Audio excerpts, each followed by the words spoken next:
operate, he would stand on here, grab the bales as they came off and stack them in this form, and then you pull back this catch with your foot and tip them like that, and they would go off and be left in a stack of 7 or 8 bales. The only thing I would tell you, if you had to work this all day on a hot summer's day, it didn't do a lot of good for your sex life. Tiring. Good for you. Here we see a trailing plough, which is quite an unusual sight nowadays.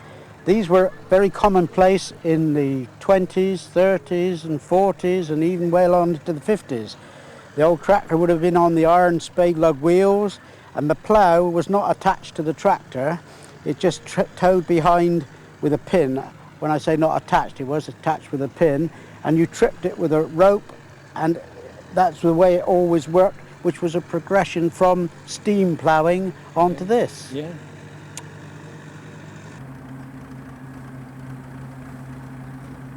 Well, I certainly remember, and I dare say they're within your memory as well, Francis, these old farm lorries, farm vehicles, whatever you like to call them.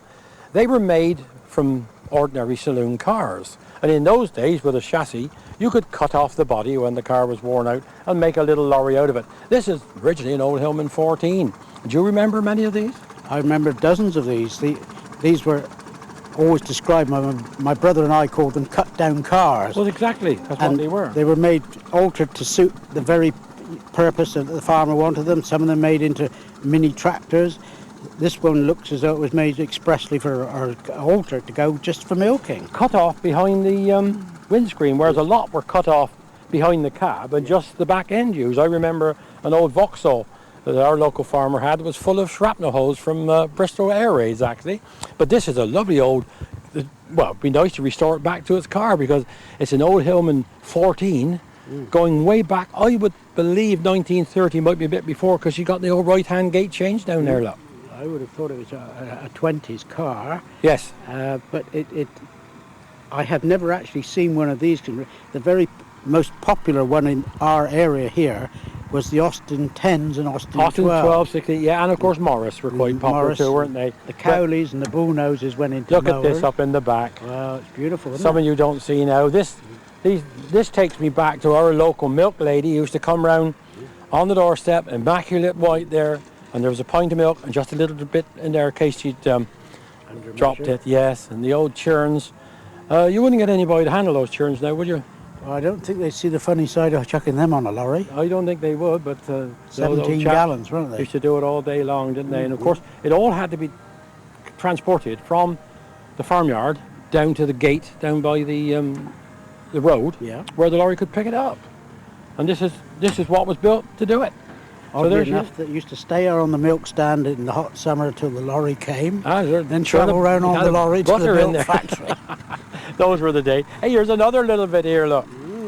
Why he carried a stirrup pump on a load of milk churns, I don't know, but that's a relic of the wartime era. Everybody cut down on his insurance, I expect. It could have done. Health and safety regulations, a la 1930s. Yeah. How wonderful. Right, when you talk nowadays about motor mowers, that's what everybody wants, to cut their grass in front of their house. But when we used to refer to motor mowers as kids, it was because a farmer, ingenious that they were, had developed a motor operating grass cutter from an old car. Now, you know something about the local chap who actually built, this was his original, I understand. This was Tom Moss-Heel, his name was, and he lived just across the road at Highbridge, and he was one of the pioneers of adapting cars and cutting the back end off of them and doing these conversions and bolting the mower up under it, and with the reduction in drive, you see the reduction from the small cog down to the big cog on the wheel, made them travel at a sensible speed for mowing then. In fact, I've still got an original leaflet of his offering this conversion, which is this cog here and the big cog on the wheel, for £3.17 and sixpence. And not a lot of people could afford it. No. This is based on the old Humber. But that's back in the 20s. That's before Humbers knew anything about Roots Group, I think. That's right. But look at the lovely long chassis. That was a noble car in its day. But now look what it's doing now. Yeah. Anyway, that's nice to think that's his original.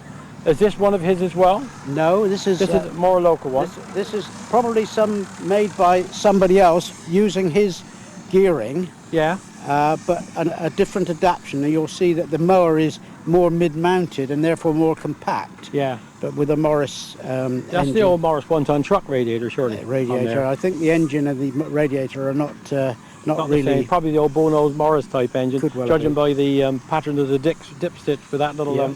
dish in the middle. One of the important parts of this conversion was to make it so that the front axle dispensed with the springs and brought into an oscillating axle like you see on a modern tractor, Yeah. so that it could work on the rough terrain. Rough terrain, yeah. They were clever people, and of course a lot of these people who made these conversions didn't even have electricity. It was all done with a hacksaw, and you look at their toolkit and the spanners in there, there weren't many ratchets amongst them. It was mainly Another typical example with the old Morris Cowley radiator on there. very primitive tools. This one has been altered in a different way yet again, with the drive coming up from the back end of the car engine, up, and then the axle mounting forwards and drive down there to make it even more compact. Even more compact than the original. This is, Yeah. you know, people get the ideas, I suppose, and Yep. improve on them each time. Yep. Another with the old Morris.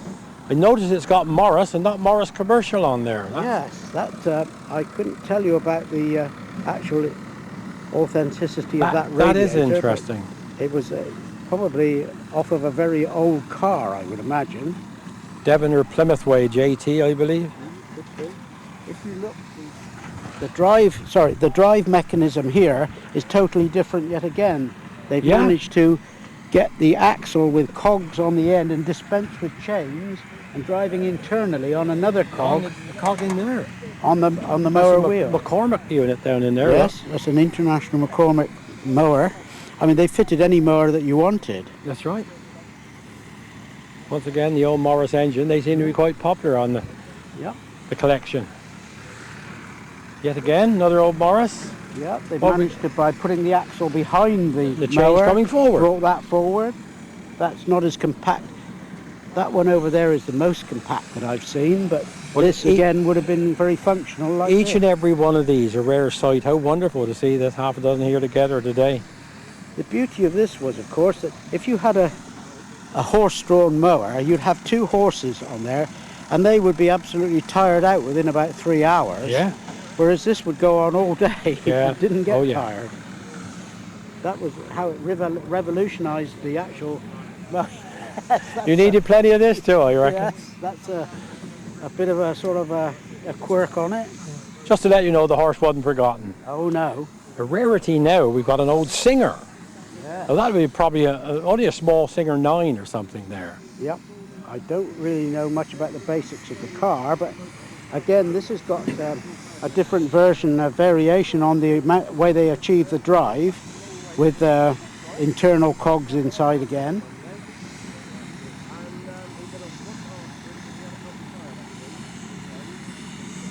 When the idea of these sort of took on, they were made by most village blacksmiths all Yeah. over England. Yeah. Well, as I said, the one I remember mostly was in my home village up there on the Mendips, and just the farmer himself made that. He had no electricity on his farm, Yep. just worked it out himself and made it with what was available to him. Yep. And that's the ingenious thing about it. So, Well, they were- Royston Uphill at Chewton Mendip made several. yes, of course, that's a well-known tractor firm. Well, Royston's father, rather. Yeah, going back a bit. And here we've got something like a vintage Bentley with a strap over the bonnet now. You know, they thought of Looks everything. the biz, doesn't it? This must have been the sports model, you know. Painted in British racing green and Yeah. all. Great stuff.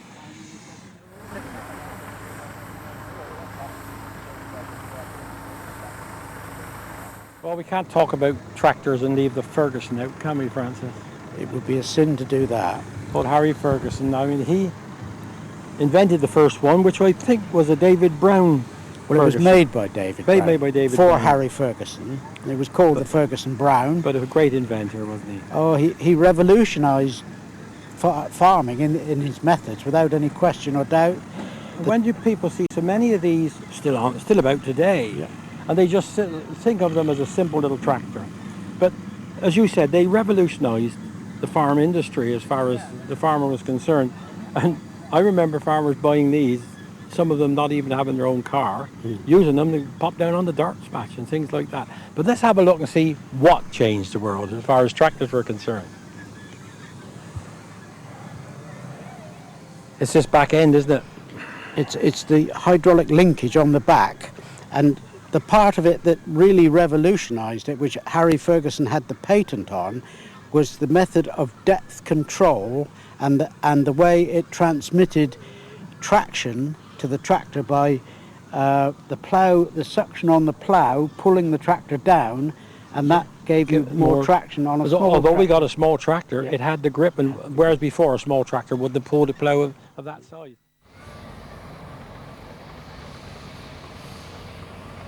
Right, now we got one of the later Forson Majors now, 50s. This is an early 50s model. This is an unusual tractor in that the engine is a petrol paraffin, which is a continuation of the standard Fordson. Because I thought most of these were diesel. In fact, most of them were diesel, but this was an option at the time, which a few of the old-fashioned people took up. But the big farmers tended to go to diesel almost straight away. That's why this one is a bit of a rarity. But everything else about it is the same as the diesel Major, except that you've got to have the two fuels. Yeah, start on the old petrol and run on TVO, which is tractor TVO. vaporizing oil. That's right. You can still get it. Yep.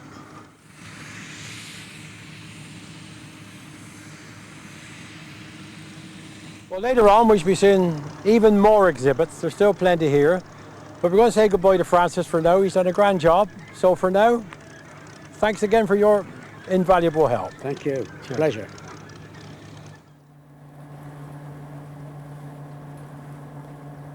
Here we got Ross now, putting down his tin of shandy. This is the son of Mike Lawrence, who's got all this equipment here. Ross, I think your pride and joy is the old Lord Louis over there, the Wallace Stevens, isn't it? Yeah, it's my main interest. The rest of it comes as a sideshow, really, but I've always been brought up with the steam engines. What year is that one? 1919. It was made for the War Department, but it's obviously never used because of the end of the war. And it was sold to threshing contractors in Petersfield. Made by Wallace Stevens of Basingstoke. And what horsepower is one that? It's a 7 That's nominal a 7, horse. is it? Yeah. It was an expansion engine, but due to problems in 1929, it went back and had it all removed. That expansion system was sort of a single, but made to compete with the Compound. compounds, etc., wasn't it? Yeah. Right, today she's driving the Marshall thrashing drum there, or thrashing machine as we call it up on our area. Yep. And that is merely doing what? Well, it's a recomer. The machine itself is a 1940s machine. The comer up top is actually brand new. It was actually made about 4 years ago by an old elderly gentleman in Yorkshire for thrashing out the reed for thatched roofs. I say the Marshall machine is just a basic bog standard thrasher. What year would the main machine be? I think it's around 1940. It's one of the last ones. It's all steel, all on roller rubber tires bearings. and stuff there, yeah. Yep. It's one of the last of them. Of course, this is just a hobby of yours, really, not a full-time job. You just do work like the devil over the weekend just for the sheer fun of it. Yeah, and the week now, it seems to take over more and more time. And the old man's getting older as well, so he can't do as much. He wouldn't like to hear you say that. But anyway, I'm sure he would. You've done a grand job here today and many other days we've seen you working there. And long may you and Lord Louis go around and do a little bit of work at the steam shows. Thank you very much. Thank you, Ross. Well, we are honoured now to have the man himself here, Mike Lawrence. Lovely to see you, Mike. You pleased with the weather today, I dare Very say? pleased, yeah. The prayers have been answered. Yes, they needed to be after yesterday's Oh turnout. dear, yeah, soul You must destroying have been a yesterday. bit depressed at that Very point. much so. Yeah. Anyway, thanks for coming along and sparing us a few minutes. You're a busy man. That's all We've right. had a word with your lad about the Lord Louis, the Wallace Yeah. Stevens up there on the top end of this, Right. about the separating Yeah. up there. Now you're going to tell us what happens on the back end here. Well, if he's giving you the gen on, obviously the comer on top of the thrasher, it is separated and the good straight straw is combed and brought down this conveyor here, nice and slowly. It then drops into the trusser. This has been slightly modified to bring the strings closer together. The thatcher's like a nice tidy bundle. So we've modified to move the knotters in about 9 inches, or to 9 inches I should say. And that is tied and trussed, compacted and then into a sheaf which you see on the trailer ready for thatching. Well, that's fine. Well, it's is all technical stuff, but this all technical stuff was carried out by people that were just called farm labourers years ago, and I think it's underestimated the amount of knowledge those old people had back in those primitive farming days. Oh yeah, yeah, I agree that. A farm worker really was jack of all trades. He could turn his hand to anything all the year round, whereas now one man just can only sort of do the job he's trained to do. But, I couldn't agree with you more. Well, yeah. you've got a wonderful collection of stuff here, and Thank you. I said to our last chappie we were talking to, I wonder if it's any good asking Mike how many tractors he's got here. He said, I'm sure he doesn't. I don't know actually. No, but, I don't. What made you sort of think of today? Well, I've had it in mind to sort of do a haymaking demonstration. Of course, the weather again, as you can see, it's caused us a problem. Nobody's done hay. People have done harvest, you know, Star Payne and places like that. But we thought we'd like to do a hay one. I've had that on my mind for about 15 years now. But then we thought, well, if we leave it late enough but early enough, we'll try and combine hay and harvest together. And of course with the centenary. Yeah, 100 years of the family being here. Yeah, grandfather came here in 1901, and he was quite a big farmer in those days, and made a lot of cheese and butter and that sort of thing. You've probably seen on the leaflet. But yeah, and I'm third generation here. Well, I'm sure a lot of people appreciate what you've done today and laid Well, on. I hope they do. And him up there, he's showing us Yes. the sun shines on the righteous, Mike. There's no doubt about Well, I'm it. glad you came then. Thanks ever so much. Thank you. Thanks We'll see you ever- later. Nice chatting to you. Okay, thanks. And may it go on being a good day. Cheers, Thank you mate. very much. Bye-bye. Thanks.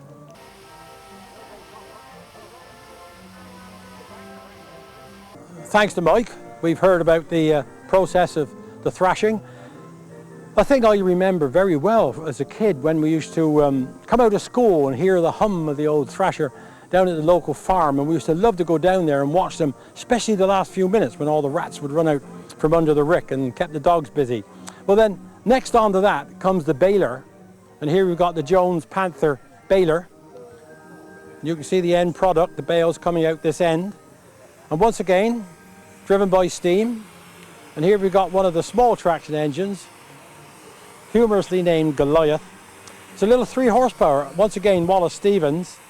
An engine that's been in the preservation fields for many, many years, as long as any around here, I should imagine. She's a beautiful little engine and still capable of a lot of work. So there she is, Goliath, a 3 horsepower Wallace and Stevens. Right, one of the byproducts of the thrashing back there, of course, is the straw, and this comes in useful for thatching, and that was the way roofs were made many years ago. But not many years ago, this lad was produced. Stuart, how old are you, Stuart? I'm 22. 22, and what brought you so keen on thatching? I was just interested in it. It's something different, you know, something different. I was interested in building, that sort of thing, but You've certainly gone back in time. Well, it's people like you that keep our old heritage alive, you know, and we do appreciate it. Tell us just what you're doing now. this is coat work. This is what we call coat work. This goes all the way up the roof Yeah. until it's completed. Yeah. And that's the depth that you would have a thatch on a normal roof. Yeah. Yeah. So you lay this and then you peg it with your spars, we used to call this. What do you call them? Spars, yeah. Yeah, spars. It's or crooks Crooks. onto new work. Yeah. Yeah. Yeah. And how long would it take you to do a sort of average cottage roof or something like that? About from anything from 3 weeks to 8 weeks, 9 weeks. It's a long job, isn't it? Yeah, yeah. But very warm and very insulating. It We'll is. just